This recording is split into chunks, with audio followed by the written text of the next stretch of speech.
Сәлеметсіздер ме, құрметті әріптестер. Біз бүгін конференцияға дайындалатын слайдтың үлгісі туралы сөйлесеміз. Үлгі қиын емес, бұған дейін біз сіздермен кездестік. Енді келмей қалған бір кісі бар. Жалпы келгендерде қайталап осы слайдты қарайым десеңіздер, басынан бастап айтып шығарайық. Біз слайдты жасауда жапондық стиль, печа куча стиль деген образецті қолданатын боламыз. Ол не деген сөз? Печа куча это, былай орысшаға аударғанда, это свободная болтовня называется. Бірақ бізде свободная болтовня болмайды, бізде академическая болтовня болады. Ол қазақша айтқанда еркін әңгіме деген сөз. Балалар сөйлеген кезде еркін әңгіме айтқан сияқты өздерін еркін ұстап, және мынау слайдтағы ақпаратты көбінесе иллюстрация арқылы залда отырған публикаға жеткізу. Яғни слайдта барлығы текст минимально болу керек, максимально бізде көрнекі суреттер, иллюстрациялар, жаңағы графиктер, диаграммалар, оларда енді текст болып саналады, білесіздер, функционалдық сауаттылық бойынша. Сондықтан осы стильді ұстансаңыздар. Бірақ бізде мұнда бір-екі бет болады. Ол жерде біз толығырақ өзіміздің зерттеу сұрақтарымызбен таныстыруымыз керек. Енді басынан бастайық. Мына бірінші бет тақырыбы. Сіз слайдыңыздың тақырыбын ашқан кезде елдің бәрі сізден бұрын сіздің тақырыбыңызды оқып қояды. Сондықтан тақырыпты қайталап айту міндетті емес. Біздер тақырыпты көрсеткен кезде, мысалға біздің тақырыбымыз не туралы? Ойындар тарихы, ұрпақтар арасындағы ойын түрлері және өзгерісі деп тақырыпты айтудың керегі жоқ. Осы жерде неліктен ойындар тақырыбы, ойындар мәселесі мысалға біз үшін өзекті болды деп бастауға болады балаларға. Өйткені біз мектепте оқыған кезде бізде ойын ойнайтын алаңда бізде мұғалімдер көп ескерту жасайды. Бізде ойнайтын жер жоқ, немесе қай жерге барып ойнауды біз кейде білмейміз. Сондықтан бұл біз оқушылар үшін, 5-6 сынып оқушылар үшін үлкен мәселе. Жалпы біздің ата-аналарымыз мектепте қандай ойын ойнаған, ата-бабаларымыз, және басқа мектептер қандай ойын ойнайды балалар, біздің мектебімізде қандай ойындар ойнауға болады.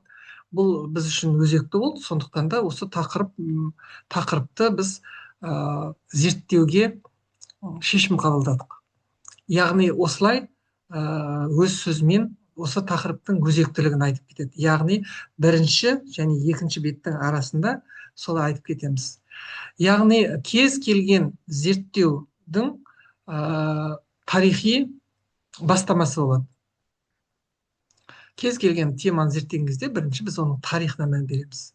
Сондықтан тарихына байланысты бір-екі сөз айтсаңыздар болады. Көне ғасырда жалпы ойындар қалай пайда болды? Мысалы, бұрын ойындар екіге бөлінгеннен әскери ойындар және ритуалды ойындар. Яғни әскери ойындарда көбінесе ересектер, одан соң ересектерге қарап балалар да осы ойынды үйренген. Ал ритуалды ойындар ол көбінесе шахматқа ұқсас, ойлану, ой толғаныс жүргізу, сол ойлану арқылы жаңағыдай логиканы дамыту, шешім қабылдауды үйрену деген сияқты осындай ойындар болған. Көне ғасырларда келе-келе ұлттар, халықтар, ұлттар пайда болған кезде әр ұлттың өзінің дәстүріне байланысты ойын пайда болған деп, өзіміздің де ата-бабамыздың ойнаған ойындарына тоқталып кетсе болады. Енді біз осы ойын мәселесін зерттей бастаған кезде бізді көп мынандай сұрақтар толғандырды. Ал енді мынау сұрақтарды жалпы экранға шығарған дұрыс. Бірақ мысалға сізде көп сұрақтар болса, оның негізгілерін ғана шығарсаңыздар болады. Сұрақтарды оқушылар, егер 4 оқушы сөйлесе, бөліп алсын. Мысалға, ретімен бірінші оқушы, екінші, үшінші, төртінші болып. Әр оқушы әр сұрақты бірінен соң бірі тез айтып шықса болады. Жалпы слайдты жасаған кезде, мынандай мысалы, мына шетінде сұрақ белгісі тұр ғой. Мына шетінде сұрақ белгісі тұр, осындай бір көрнекілерді қолдансаңыздар болады иллюстрацияларда. Мынау мәтінді, яғни сұрақтар мәтінін шығарып қойыңыздар, шын мәнінде бұл зерттеу екенін білдіреді. Әрі қарай. Енді мысалға зерттеу жүргізгеннен кейін әр топ, әр сынып, әр оқушы, әр команда әртүрлі зерттеу әдістерін қолданған. Кейбіреулер мысалға зерттеушілік экскурсияны қолданды, кейбіреулер сауалнамаға көп мән берген, кейбіреулер көшеде бақылау жүргізген, кейбіреулер статистиканы көбірек зерттеген. Сондықтан сіздерге сіздер осы зерттеу сұрақтар негізінде бізде ізденіс жоспары пайда болды. Келесі қадам. Осы жерде жай ғана суретпен беріңіз, бірақ бұның негізгі жаңағы жауаптары, мысалы, сауалнама өткіздіңіз бе, қанша пайыз адам қалай ойлайды? Оның барлығын сіздер статистикамен көрсете аласыздар, және осы сауалнаманы бір бетке жазыңыздар, бақылауды бір бетке, статистиканы бір бетке жазсаңыздар болады, және жанында кішкентай ғана информация бересіздер. Мысалға, 15% адам бұлай ойлайды, 28% адам олай ойламайды деген сияқты. Сауалнама деп тұр, мысалға сауалнама, бірақ астындағы ақ таблицалар нені білдіреді? Ол жерде сіздің информацияңыз болады. Осылай кете бересіздер. Әркім өзінің қандай зерттеу әдісін қолданды, сол зерттеу әдісіне байланысты. Мынау жылжымай қалды ғой. Так, мысалға зерттеушілік экскурсия, егерде жалпы біздің зерттеуіміз, этнографиялық зерттеуіміз бұл далалық зерттеу деп аталады. Далалық зерттеу дегеніміз, ол жаңағыдай көшеде, аулада, жаңағыдай үйде, орманда, немесе жаңағы экологиялық болса, енді орманда. Тура сол сияқты кез келген жерде, бірақ ол бір мектептің ішінде емес, далада болуы мүмкін. Сондықтан біздің зерттеуіміз далалық зерттеу болып саналады, және далалық зерттеу жүргізген кезде адамдар этнографиялық күнделік жүргізеді. Ол далалық зерттеу ол бір күнде жүргізмейді, ол 1 ай, 2 ай, 3 ай, сол 3 айдың ішінде жүргізген күнделіктеріңізді шығарсаңыздар болады. Мысалға, зерттеушілік бірінші бақылау кезінде нені байқадыңыздар, екінші бақылау кезінде нені байқадыңыздар, үшінші бақылау кезінде нені байқадыңыздар. Яғни сіздердің зерттеу күнделіктеріңізден үзінді берсеңіздер болады. Әрі қарай. Енді міне жаңағы сауалнаманы бөлек берген кезде, егер осылай шығаратын болсаңыздар, балалардың қолында айтатын ақпараттары болу керек, және осы ақпараттарды балалар жақсы білу керек. Жалпы осы этнографиялық зерттеуді мынау слайдқа жаңағыдай безендіріп, оны тақтаға шығарып, сол бойынша сөйлеп үйренесіздер әрине. Бірақ оған дейін оқушылар Word текстінде мәтін бойынша берілген жаңағы зерттеу жұмыстарын бірнеше рет оқып, оның түпкі мәнін, мағынасын жақсылап түсініп алу керек. Өйткені түсінбеген бала ол жаттағанмен ұмытып қалады. Қағазға қараса да ол шатыстырып, жаңағыдай орындарын ауыстырып алуы мүмкін, немесе тоқтап қалуы мүмкін. Сондықтан еркін сөйлеу үшін олар өзінің не зерттегенін, қандай мақсатта зерттегенін, не қызық болғанын, не мәнсіз болғанын, нені үлгермей қалған, ол соның барлығын түгелдей айту керек. Жалпы енді жаңа біз ойын туралы бастадық, мысалға, ұлттық, сен қандай ойындарды ұнатасың, ұлттық ойындарды білесің бе деген сұрақта, мысалға, көп оқушылар компьютерлік ойындар ойнайды екен. Көп оқушылар, мысалға, өткенде осы былтыр мектепте конференция болған кезде, біраз оқушылар, көп оқушылар деген мысалға жауаптар көп болды. Сол жерде зерттеу болғаннан кейін ол жерде нақты цифрларды айту керек. көп оқушылар деген ол неше оқушы, 70% ба, 90% ба, неше пайыз оқушы, соны пайызбен сөйлеп үйренсін балалар. Өйткені бұл шын мәніндегі зерттеу, сіздер сауалнама жүргіздіңіздер, бақылау жүргіздіңіздер. Мысалға 10 оқушының 8-і былай ойлайды екен.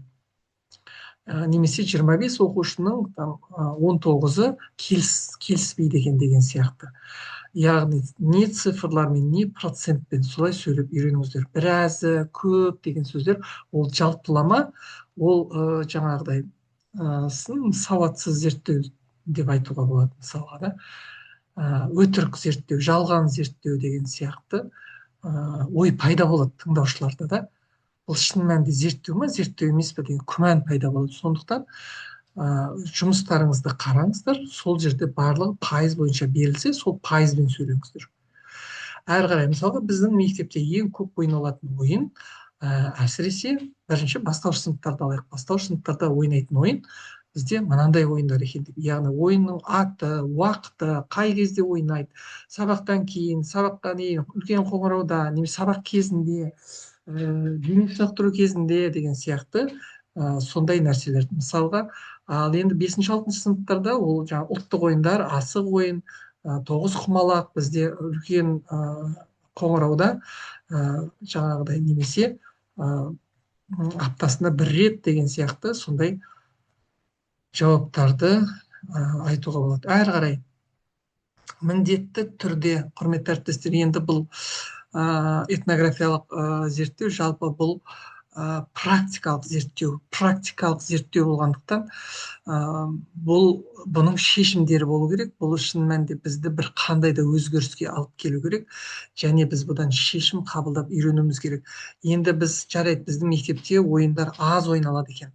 Біз енді ары қарай қандай шешімдерді ұсынамыз біздің мектептің мұғалімдеріне, оқушыларына, ата-аналарына, мектептің әкімшілігіне, мектептің басшысына қандай шешімдерді ұсынамыз, және осы шешімдерді қабылдауымыз керек. Мысалға, аптасында 1 рет ұлттық ойындар ойнау, содан кейін күнделікті сабақ кезінде міндетті түрде 5 минут ойынға жұмсау, немесе жаңағы қоңырау кезінде жаңағыдай бірінші қоңырауда қыздар ойыны, екінші қоңырауда ұлдар ойыны деген осындай ойындарды біз барлық сыныптарға ұсынамыз. Ал енді бірінші сыныптарға былай, жоғары сыныптарға мынандай деген сияқты шешімдеріңізді міндетті түрде ұсыныңыздар. Өйткені кез келген осы этнографиялық зерттеу бір жаңа шешімдермен аяқталу керек та. Қандай шешімдерді қабылдадыңыздар? Мысалға, ұйқыны зерттеген сыныптар бар, ал енді ұйқыға байланысты қандай акция? Мысалға, Жапонияда оқушылардың қанша уақыт ұйықтайтынын ата-аналар сынып жетекшілерге жазып отырады. Яғни сондай акция жүргізеді екен. Ерте ұйықтау, ерте таңғы ас ішу деген сияқты акциялар жүріп отырады екен. Мысалы, аптасына, айына 1 рет, 1 апта солай жүргізеді екен. Содан кейін балалар әбден үйренгенше сол акция жалғаса береді екен. Мысалға, сондай шешімдерді, акциялар ұсыну, мысалға бір ойындарды өткізу, ата-аналармен ойнау, мысалға сыныпта.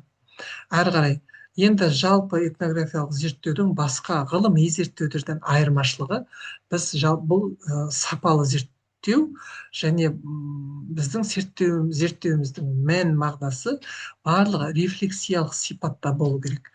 Рефлексиялық сипат дегеніміз, яғни бұл зерттеу арқылы біз қандай құндылықтарды іске асыра аламыз, қандай құндылықтарды жаңаша түсіндік, немесе қандай көзқарастарымыз өзгерді. Осы жерде оқушылардың өздері айту керек, бұл зерттеу жұмысы бізге не берді, біз нені жаңаша түсіндік, біз нені үйрендік, біз енді бұдан былай нені жасамайтын болдық, біз қандай қателігімізді түсіндік, яғни осы туралы айту керек. Енді құрметті әріптестер, өздеріңіз мұғалім ретінде сіздер де рефлексиялық өз ойларыңызды жинақтаңыздар, өйткені конференцияда сөз беріледі соңында. Жалпы сынып жетекші ретінде осы зерттеуді жүргізу оқушыларға не береді, сізге кәсіби дамуыңызға қандай үлес қосады. Яғни осы нәрсені ескеріңіздер. Кез келген этнографиялық зерттеу рефлексиялық сипатпен аяқталу керек. Ал енді жаңағы алдыңғы мысалға әр бетте мына жерде өздеріңіз мысалға бір фактілерді айтатын болсаңыздар, мәліметтерді айтатын болсаңыздар, міндетті түрде өздеріңіздің интерпретацияларыңызды қосып отырыңыздар, өздеріңіздің пікірлеріңізді. Өйткені біздің ойымызша мынандай деген сияқты, кез келген мысалы бақылау жүргіздіңіз, мысалға кейбір сыныптар темекі шегудің зияны туралы айтқан. Біздің ойымызша қазіргі кезде жаңағы осы темекі шегуге қарсы ұйымдастырылатын жаңағы медициналық дейміз ба не дейміз, іс шаралар өте аз жүргізіледі деген сияқты. Өйткені біздің мектебімізде бұл туралы айтылмайды, сондықтан да біз осы туралы жоғары сыныптарда осы жұмысымызды жариялауға шештік. Мысалға олар зерттеу жүргізді, өзінің зерттеуін кем дегенде 3 классқа барып айтып беру керек.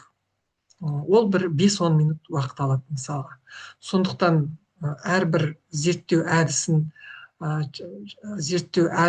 нәтижесін айтқан кезде сол жерде өз пікіріңізді астына бір абзацпен жеткізіп отырыңыздар.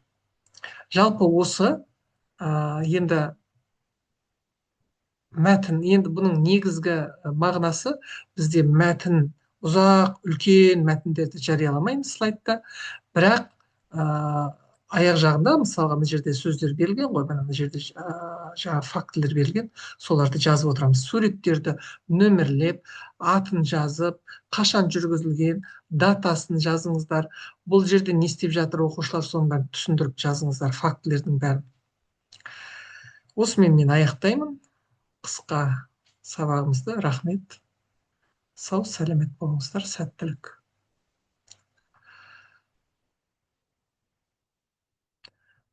Аяқтаймыз.